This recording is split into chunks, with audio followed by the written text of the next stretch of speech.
Ladies and gentlemen, it is time for a heroic super guide for heroic Maloriak from Blackrock Mountain. And Maloriak is one of my most hated heroic bosses. Seriously, release the aberrations, 3/3/3 charges, potentially on turn 1 and again on turn 2. Like this it is feels like the most broken thing I've ever experienced in Hearthstone, and I've experienced some broken things over the years. Maloriak is really a gut punch. Pretty much any deck, I pretty much feel like if he coins that out, you just you just concede or nowadays restart. It's just not worth playing out when you're at that big a disadvantage. So you wait till he doesn't have that ridiculous an opener, and then you play. There's a few themes you'll see in all these decks. You play minions, which when flipped can deal 3 damage, because a lot of his early minions have 3 health between his mana worms, etc. His void walkers and so on. You need some form of answer to when he does his release the aberrations, and also to him implosioning. Basically a board full of 3/3s you need to be able to deal with, whether it's trying to preempt it with things like explosive sheep or just having more obvious answers like Flame Strike, Dragon Fire Potion, you know. And then the other thing you need to deal with is his secrets. If he can get a duplicate off on a Sludge Belcher or something, or, you know, a Draconid Crusher when you're below 15 health, you are just in so much trouble. The Belcher especially, it just gets so much value when it's, because its reincarnation gets the buff as well. Which leads to another theme, which besides for dealing with his secrets to try prevent that stuff, between your Khazan Mystics and more modern times your Eater of Secrets, you also want some silence in your deck so that when he plays something like a Belcher, you just silence that and don't need to deal with double buffed bullshit. And this is where modern cards like Defias Clean are actually pretty nice, because they silence while also being a pretty beefy body, not paying much penalty like you do for something like Ironbeak Owl. So these are all the themes you're putting together, and eventually just trying to be able to stabilize the board and run him over in return while not dying. It's tough, but it is possible. Let's look at the decks I use to do it.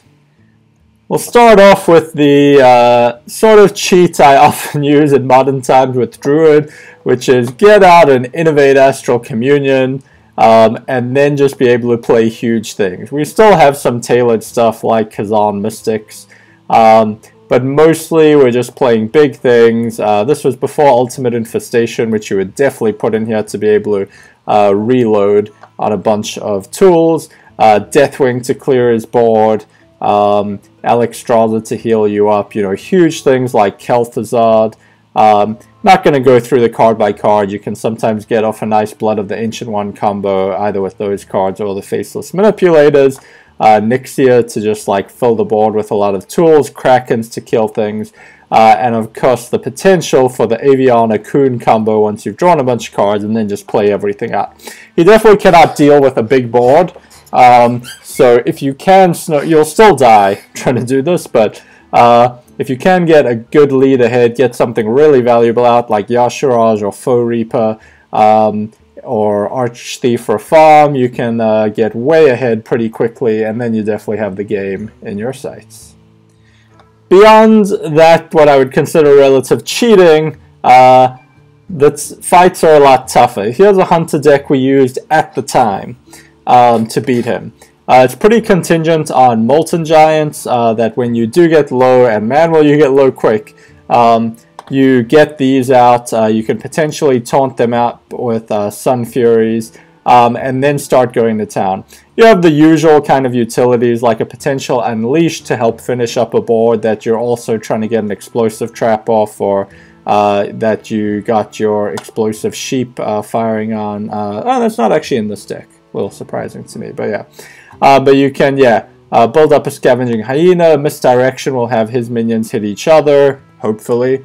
Hunter's Mark to deal with the big, that's another theme I forgot to mention in the intro. You need to be able to deal with like giant Draconid Crushers, which come out potentially, oh boy, potentially as 11/11s, which can really end you quickly. So yeah, Hunter's Marks to deal with those, Deadly Shots, and big game hunters, tons of tools. We have the spell breakers like we talked about, primarily to deal with belchers, and you should be pretty cautious about saving those to deal just with that.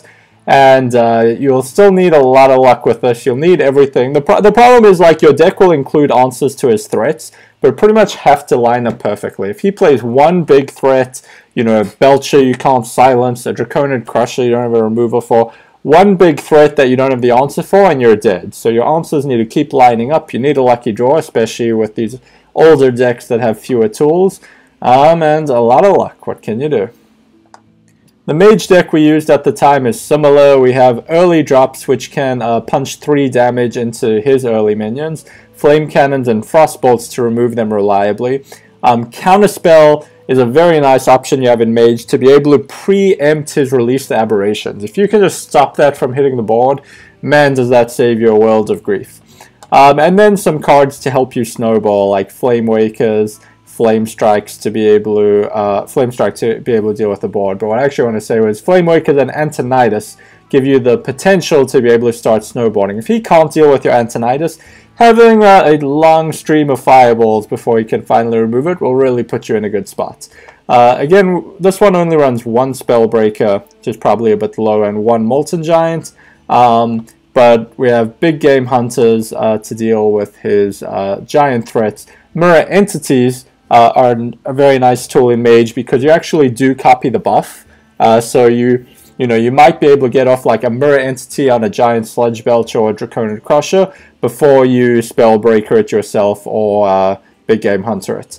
Polymorph is kind of good for silencing a Belcher if you don't have the Spellbreaker, but be aware that the 1/1 will still get buffed to 3/3, so it's not as effective as just hard killing something, but it'll help you get the job done when you really need it. Back to modern times, and we can rely on tools like Defias Cleaner, like I said, a very nice silence without as much drawback, Spellbreaker. We can Aaron Kazan Mystic and Eater of Secrets. We can run more sort of utility tools like Keeper of Eldamon to help clear things. Gnomeregan Infantry, by the way, are very nice. When that flips, it'll basically kill something. That 4 attack is pretty helpful with charge to instantly clear a Crazed Alchemist or something you need to deal with. Eldor Peacekeeper, another good maintenance tool. You have your Pyro Equality or Equality Consecration combo to clear his board. And you have some basic threats to help you close out the game between Tyrion, Fugan, and Starlag, and the Zoth to bring them back.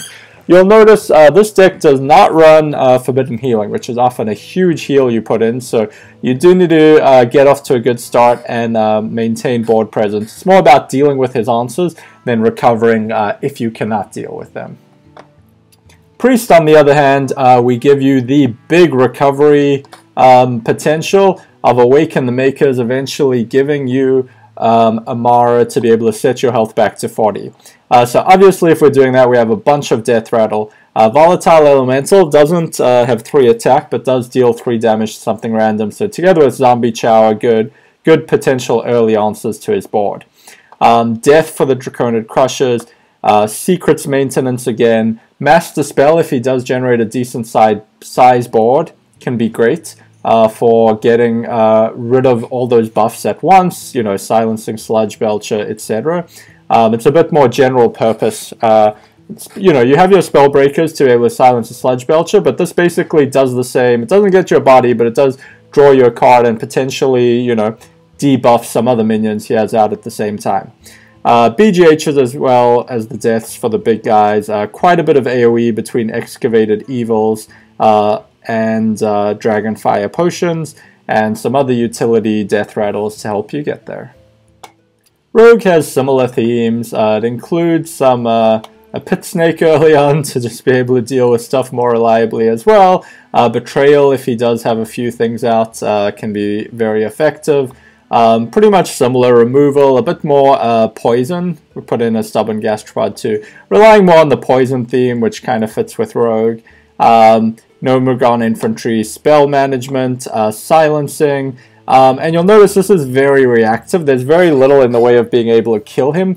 That's where we put in our sort of one threat, which is meant to be able to finish off the game. If you have stabilized Maloriak, which will keep being able to punch him for big damage. If he kills it, you still have a 4/4 on board to help you and get to put him out again. By the way, he's a 4/8, so he's pretty beefy in terms of being able to trade very effectively with other minions, and you can just develop a huge amount of value that way and snowball to the victory. Shaman continues the same theme. We have some more kind of emergency board clears in terms of Volcano. Halazil, you're looking to combo with something like Lightning Storm to heal you a bunch. We do have one healing wave for the potential to heal you for 14, can make a big difference. And then we run a Glacial Shard to freeze something that you can combo together with Kalimos. So you want to save it till you can get the Kalimos value to heal you a ton or help clear his board, usually are what you're looking for. You have more silence. You have some very cheap silence that you can use in the form of Earthshock in addition to the Spellbreakers. We don't run Hex because that damn sheep comes back as a 2/3, I believe, yeah. With Taunt, which is pretty annoying, but that's why we have sort of the extra Earthshocks are more helpful, and the big game hunters to deal with those big guys. For Warlock, we went a bit heavier on the losing health theme and taking advantage of it. So we run double Molten Giant. We have Melganis to protect us once we do run low on health, Jaraxxus to help heal us up, and then a ton of board clears between Fellfire Potions, Abyssal Enforcers, Hellfires, to be able to emergency clear those abominations and imps that will come up. We have, to account for the fact that we're going to get low and take a lot of punishment, we have the heal bots for extra healing. Otherwise, the usual stuff. Spell, secret management, silence effects, and some early ability to deal with his early minions. Warrior was another one we did back in the day. Warrior, of course, has the nice thing that sort of with your extra mana, you can build up armor to offset the fact that you will take a lot of damage. And that also gives you something to take advantage. If you do have a sturdy amount of life, Gorehowl can get you a ton of value while you fight to get some minions out to actually secure the board. Other than that, Execute, obviously prime removal, which completely kills something.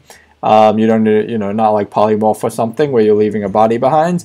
We have the Spellbreaker for the Sludge Belcher, Big Game Hunters, Shield Maidens and Shield Blocks to help you build up that armor and combo with Shield Slam. And otherwise, similar themes to what we've seen. Revenge can also be very handy as a 3 damage board wipe if you have got low on life to help clear out a lot of his minions do come in at that health range. Last but not least, the pain of trying to defeat Maloriak with basic and common cards only. So we went with Mage largely because of the power of Mirror Entity as a very important tool in terms of maintaining tempo. You'll notice we have things like Flame Lance actually over Polymorph because it doesn't leave that 3/3 body around. Obviously it's not as good an answer to a Belcher that you really want your Spellbreakers for, but other things you just want to destroy the whole minion and not leave a 3/3 around. Flame Strike, very important to be able to win back the board. Kraken, a good late game threat, comes out as 7/9, so sturdy and harder to kill than a 9/7, and can kill something, and flip the momentum in your favor. Heal bots for healing, because you will take a lot of damage. Similar threats or answers we've talked about, like Gnomeregan Infantry, your 1 mana things that can deal 3 damage, Explosive Sheep for some AoE, and Medivh's Valet, you only have your Mirror Entity to pair it with, but it's still worth it, because this is a good 2-for-1 opportunity to kill a 3 health thing that's bothering you, and you still have 3 attack to wipe out the next 20 plays. And obviously Arcane Intellect to draw you through your deck, because you do need to get to those answers. You're looking to build up answer, eventually have some sort of board that you can start dealing damage to him and potentially finish it off with fireballs. It took us a lot of effort and tweaking the deck. Little changes like adding the Medivh's Valet and North Sea Kraken actually helped quite a lot. And realizing we should use Flame Lance instead of Polymorph. All these tweaks over time eventually got us to a deck which could do it, and we finally got the right run and took him out. Maloriak, the insanely overpowered, like I said, one of my most hated heroic bosses, and that's saying a lot, but we finally did take him out with common and basic cards only. You can too. Good luck. See you next time.